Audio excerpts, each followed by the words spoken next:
Hello there. In this particular video we are going to talk about another topic of computer organization and system, and that is logic gates. In this particular video we are going to discuss about following three things. One is the representation of binary information as signals in digital computers. Second is implementation of Boolean algebra expressions in logical circuits, and operating behavior of those logic circuits. If you have gone through my previous video in which we have talked about that how a group of bits can be used to represent the various kind of user readable data, in that particular context you must have understood that how the binary information is being represented within a digital computer system. But in actual terms, when we are talking about a hardware implementation of such binary information, then the representation in digital computer system is done by using physical quantities, which is known as signals. The electrical signals such as voltage exist throughout the computer in either one of the two recognizable states to represent a binary variable equivalent to 0 or 1. That is, that the binary number system which only exists above two digits 1 and 0. They are supposed to be represented by using some two states. Then how we are going to represent this? So a particular digital computer may employ a signal of plus 3V to represent binary 1 and plus 0.5V to represent binary 0.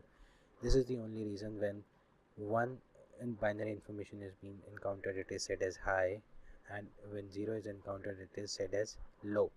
So this is actually because of the difference between the voltage levels. So binary logic deals with a binary variable and with operations that assumes a logical meaning. It is used to describe an algebraic or tabular form that the manipulation and processing in binary information. This is all about that how we do the manipulation and processing of the binary information, and the manipulation of binary information to be done by the logical circuits, and these logical circuits are actually known as the logic gates, and this is the topic of this particular video. So let's go a bit deep down into the logical gates. A logic gate is a physical device implementing an intended Boolean function. So when we are saying a Boolean function, that means we are trying to perform a logical operation on one or more than one binary input and produces a single binary output. So one or more than one inputs can be there, but there will only be one single output. This is what you always needs to remember, right? So logic gates are primarily implemented using diodes and transistors acting as an electronic switch. So this is more of analog plus digital electronics kind of concepts, right? So for that you can actually refer to the corresponding content. A lot of context is also available on internet, and it's a very quick read, right? So for review purpose, the input and output relationship of binary variables is also bounded by a Boolean function. This is something which is important. That means we are trying to do certain kind of logical operation. Okay, the input and output relationship of a binary variable of each gate is represented by using a tabular form known as the truth table. So this is one of the most important table corresponding to any logic gate, which actually defines the various outcomes on the basis of what inputs are provided to that particular gate. So when we are talking about logic gates, there is not one single gate. There are actually around 8 logic gates which you can actually utilize for various different kind of purposes. So every logic gate can be uniquely identified by its name, its graphic symbol, its algebraic function, and the truth table. So algebraic function is actually the logical operation that particular logic gate is going to perform, and the truth table is actually going to define its outcome states on the basis of what are the input. So we have 8 logic gates, and or inverter, which is also known as NOT, buffer, NAND, NOR, exclusive OR, which is represented by XOR. We also call it as XOR. Then we have exclusive OR, which is actually doing an equivalence operation corresponding to the input values. So we actually go and look into the detailed working of each of the gates. So we start with the AND gate first. So if you see, this is the basic symbol which is being used to represent the AND gate. It has two inputs A and B, and it produces one output, that is Y. This AND gate is actually responsible for performing a binary multiplication operation, and the output Y can only be high in case of both inputs are given as high. That is, A and B, if both are given as high, only in that particular case the output can be high for this particular AND gate. So the algebraic function which is being uh, deployed for this particular AND gate, we have y equals to a into v. A dot b dot here represents the multiplication operation. So how exactly it works out? So if I say 0 dot 0, that is 0 into 0, the output will be 0. If I multiply 0 with 1, the output will be 0 again. If I multiply 1 with 0, the output will be 0 again. If I multiply 1 with 1, that is equals to 1. So this is how your truth table is actually going to resemble. So this is A, B, two input values, and this is Y. So this is how it is going to be. So if you try to match it with your truth table, you can actually go and match. Now how do I decide that the value of A will be 0 for certain period of time and 1 for certain period of time? So if you have gone through my previous video, which is on the basics of digital computer, we have talked about one expression 2 raised to power n. Now what this n is here, it's the actually number of input states which can be there. So here A and B, because we have two number of inputs to this particular system, so this n will be equals to 2. So if we go and look at 2 raised to power 2 equals to 4, so that means we can have actually 4 states for this particular truth table or this particular basic logic gate. So the combination which we can have is we can start from 0 0 0 1 1 0 and 1 1, or you can say both the inputs are 0, second input of this gate is 1, first input of gate is 1, and both the inputs are 1. So when I say 1, so actually what I'm talking about is that plus 3v will be applied to the input, right? So if I say 1 is given to A and 0 is given to B, in that particular case plus 3 will be applied to input A and 0.5 V plus 0.5 will be applied to input B. Because the input voltage is not adequate, the output will be produced as 0.5 V, right? So this is how you resemble the complete thing in your digital computer system, right? So in the similar manner, we have another gate, that is OR gate. So OR gate, again the symbol is shown for the two inputs and one output. Inputs are A and B and output is V. Output is Y. The binary sum operation is actually resembled by this particular logic circuit, and the output Y can be high if at least one input is given high. So as we are saying sum operation, so the algebraic function which is given for this particular logical gate is like this: A plus B, Y equals to A plus B. So if I try to solve it out, so A plus B, so that means 0 plus 0 equals to 0, 0 plus 1 equals to 1, 1 plus 0 equals to 1, and 1 plus 1 equals to 1. So in terms of sum operation, if we have both the inputs as high, the output will also be given as high. So this is how your truth table is being created corresponding to the OR operation, right? So we have the matching inputs here, inputs and outputs here. So similarly, the another gate which we have is the invert gate, which I also mentioned to you as NOT gate. What exactly it does is it does a binary negation or the complementation or the complement on the input provided to the logical circuit. So the output Y will always be opposite of the input, and the algebraic function is shown like this: A bar or A apostrophe, right? A followed by apostrophe. So this is how you resemble this particular operation. So if, as I just wanted to remind you again, we have 2 raised to power n. So here n equals to 1.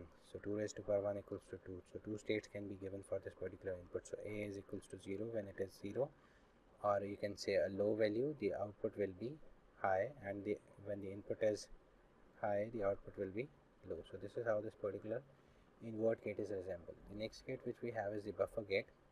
Now if you see carefully, the particular graphic symbol that we use for the NOT gate is almost similar to buffer gate 2. The only difference what we have is in NOT gate the triangle is followed by a small circle, right? So this is not here in the case of buffer gate. So why it is not here? So this is because the functionality of buffer gate is totally different from the invert gate. So it does not produce any particular logic function, since binary value of the output is the same as binary value of the input. So circuit is generally used for the amplification purpose of the signal. We know that signal can degrade during the course of it's traveling on the communication channel, right? So this is what we do. We amplify the signal for the next circuit, right? So the algebraic function for this particular buffer gate is y equals to a. So whatever the input is there, the output will be provided. So if the input is low, the output is also low. The input is high, the output is also high. So this is how this particular buffer gate works out. Next gate which comes in the picture is the NAND. Now NAND is a very interesting gate. It's a combination of two different gates. So it's a AND which is followed by a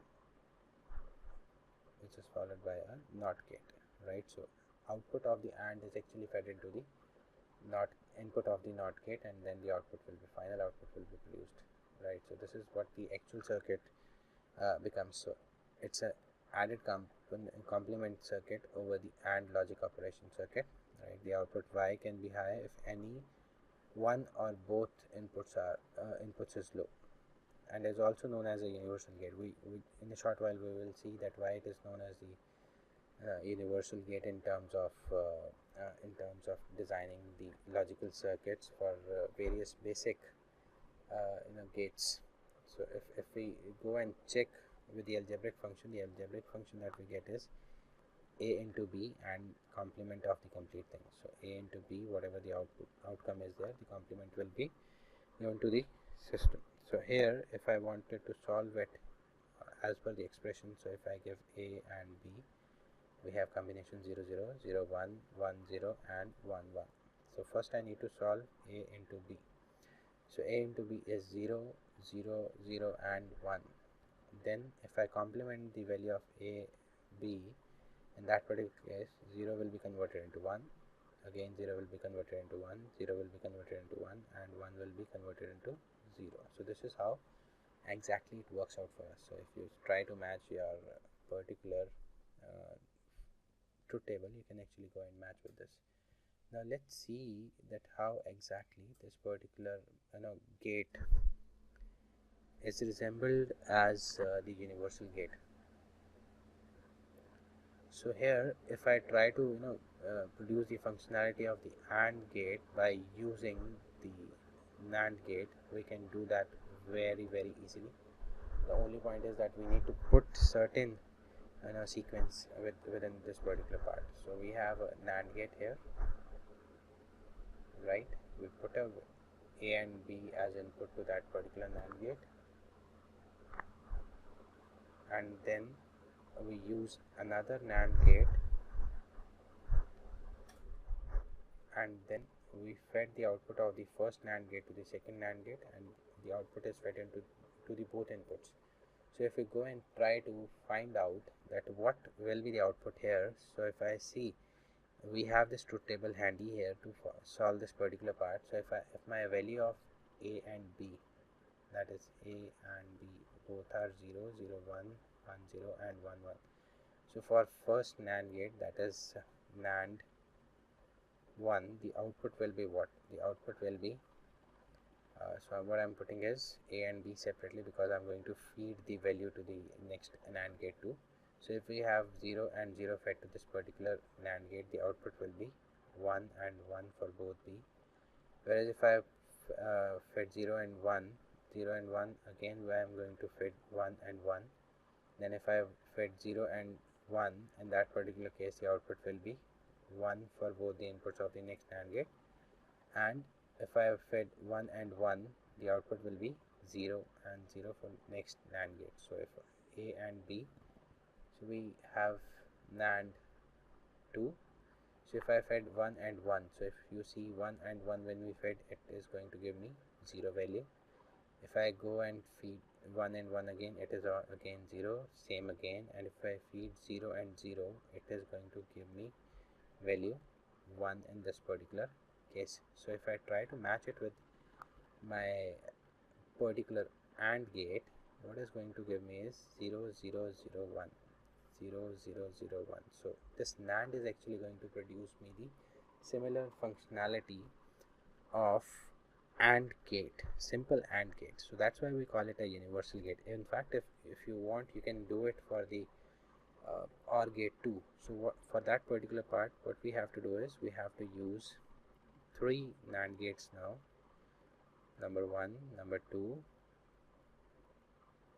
and number 3, right? So what I'm going to do is I'm going to feed A to first both the inputs of the first NAND gate, and B to this both the inputs of the second NAND gate. And now we know when a particular value is given to that particular NAND gate, what is going to happen. So if I give the value 0 and 0 here, what value I'm going to get at the end is, because this one is for this particular part is for AND, whereas the thing which we are working on now is the OR. So if I feed 0 and 0, in that particular case, because it's a NAND, 0 and 0, it produces 1 for both.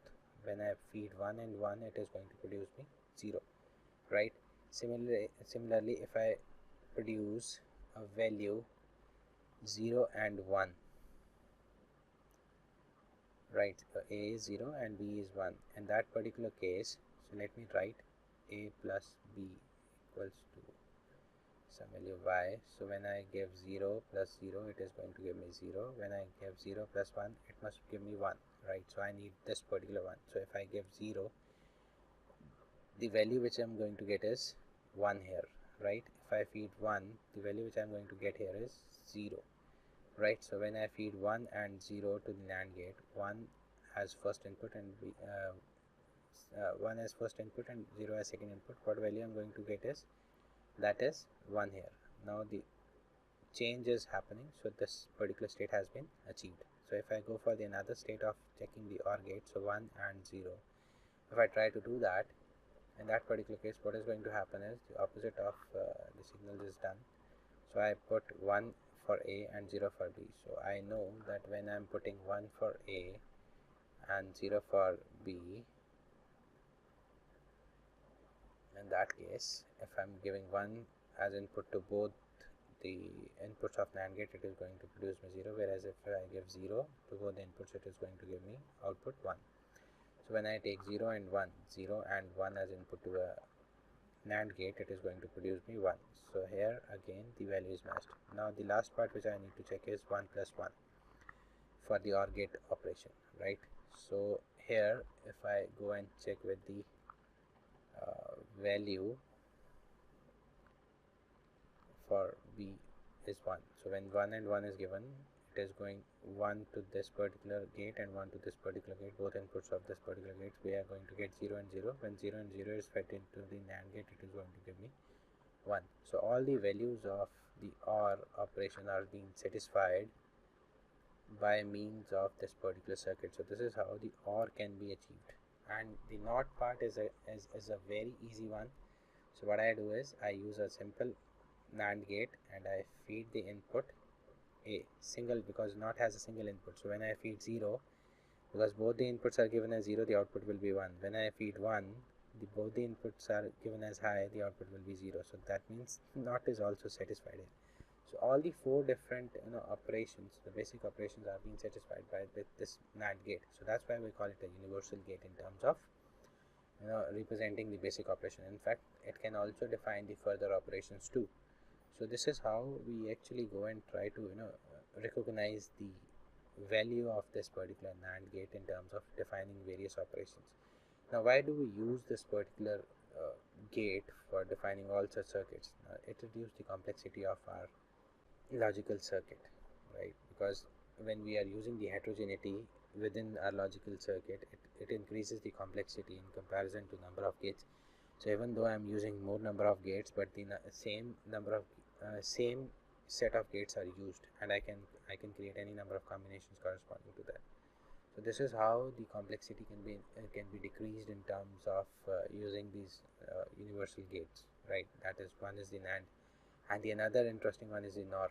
So NOR is again a combination of 2 gates. So we have a OR gate first, which is we have a OR gate, and that is being fed into a NOT gate, right? So this is how this circuit has been created, A and B and Y. So this is how it is created. So it has an added complement circuit over the OR logic operation circuit. The output can be high if both inputs are low, right? So if both inputs are low, the output will be high, otherwise the output will always be low, right?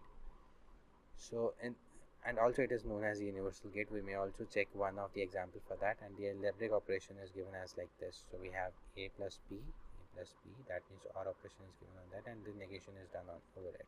So we have a, b, 0 0 0 1 1 0 and 1 1. So if first I need to solve a plus b, so 0 plus 0 is 0, 0 plus 1 is 1, 1 plus 0 is 1, 1 plus 1 is 1, and when we do a negation on that particular part, what is going to happen is 0 will be converted into 1, 1 will be converted into 0. So high will be low and low will be high. So this is how your truth table is being matched by using this particular algebraic function. Now as I have talked about that this is all this particular NOR gate can also be used as a universal gate for producing the AND or and NOT operation. So if you wanted to check with that, so I can actually solve one for you, that is the and other you can try on your own, right? So if I want to produce a AND gate functionality, then what I need to do is I need to use 3 NOR gates, right? So I feed A for both the inputs of the NOR gate 1, right? B as both the inputs to NOR gate 2, and that final output of both the NOR gates will be fed into the NOR gate 3, right? So if we want to I know that we have A and B like this. 0 0 will always be equals to 0, 0 1 will be also 0, 1 and 0 is also equals to 0, and 1 and 1 is also is equals to 1. So this is what we wanted to check. So if I pass on 0 and 0 to both inputs, so when we pass on 0 and 0, so we say it is going to produce me high. So here is also high. When both the inputs are high, the output will be 0 in that particular case. Whereas if I want to check this, if I give both the inputs as high here and here, oops. So if I pass on the value 1 here, 1 here, so when we are passing on 1, the output of the NOR gate will be 0, and when we are passing on zeros to both the inputs, the output will be 1. So this is how you can actually resemble. So maybe one case you can check corresponding to B. So if I pass 0 to B and 1 here, so when we are passing 0, in that particular case, the output for this particular second NOR gate will be 1. So when we are doing 0 and 1, the output will be 0. So opposite of these values will also produce 0. So in this way you can use this NOR gate as a universal gate too. So this becomes the 6th logic gate and does a great deal of work for creating the logic circuits. So on the similar fashion, we have another gate which is a combination of different gates again, right? So it actually combines NOT and OR gate together. So we call it an exclusive or XOR gate. So what it does, it implements, it says that an exclusive OR that is a high output results will be produced if one and only one of the input of the gate is high. That means either A is high or B is high. If both are high or both are low, then no output will be, the output will also be low. So if both inputs are low or both inputs are high, the output resulted will be low. The Boolean or algebraic function for this particular logic gate is expanded like this. So we have A into B bar plus A bar into B. So that means by using this particular algebraic function, what I can do is I can actually devise the logical circuit or expanded logical circuit of this XOR gate. So we have two AND gates which are fed to an OR gate, and we have two inputs, that is A. So if you see, for first AND gate it's only simple, for second AND gate it's negated. So I have used NOT gate here, whereas B is given as a simple input to second gate but a negated input to the first gate, right? So this is how this whole operation is being managed. So we have this particular expanded circuit here. So here if you want to try it out, so if I pass 0 and 0 to both the values, so if this is 0 and this is 0, the opposite line will be definitely going to change to 1, and 1. So AND gate, if both the inputs are high, only then the output will be produced high, otherwise it will be low. And when low inputs are given to the OR gate, the low output will be produced. So this is how it is being 1. Whereas if I try to go for 0, right,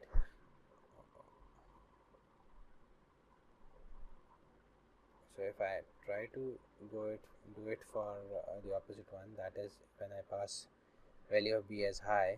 So if you see carefully here, the 0 will be passed on to this circuit, B is equals to 1, B is high, so that means on negation it will be 0, whereas when A is negated it will become 1 here and 1 for B. So 1 and 1, it is going to give me 1, 0 and 0, and is going to produce me 0, that is low and high. So when any one of the input given to OR gate or OR logic gate is high, that means the output is also going to be high. So this is what it is proving corresponding to your truth table. Now after this, what we have is we have a exclusive OR, which is actually being used for checking the equivalence of any of the two inputs. So what it says the gate circuit does the opposite of the XOR. So that means what we have is A B bar plus A bar B, and then we have a complete bar over it. And it can also be resembled as A into B plus A bar into B bar, or A dot B, and by using the apostrophes we have. So Y will give a low output if either but not both of its two inputs are high. So if you want to expand this operation, you can simply expand it by using that I have an AND operation which are given two inputs A and B. I have another AND to which negated value of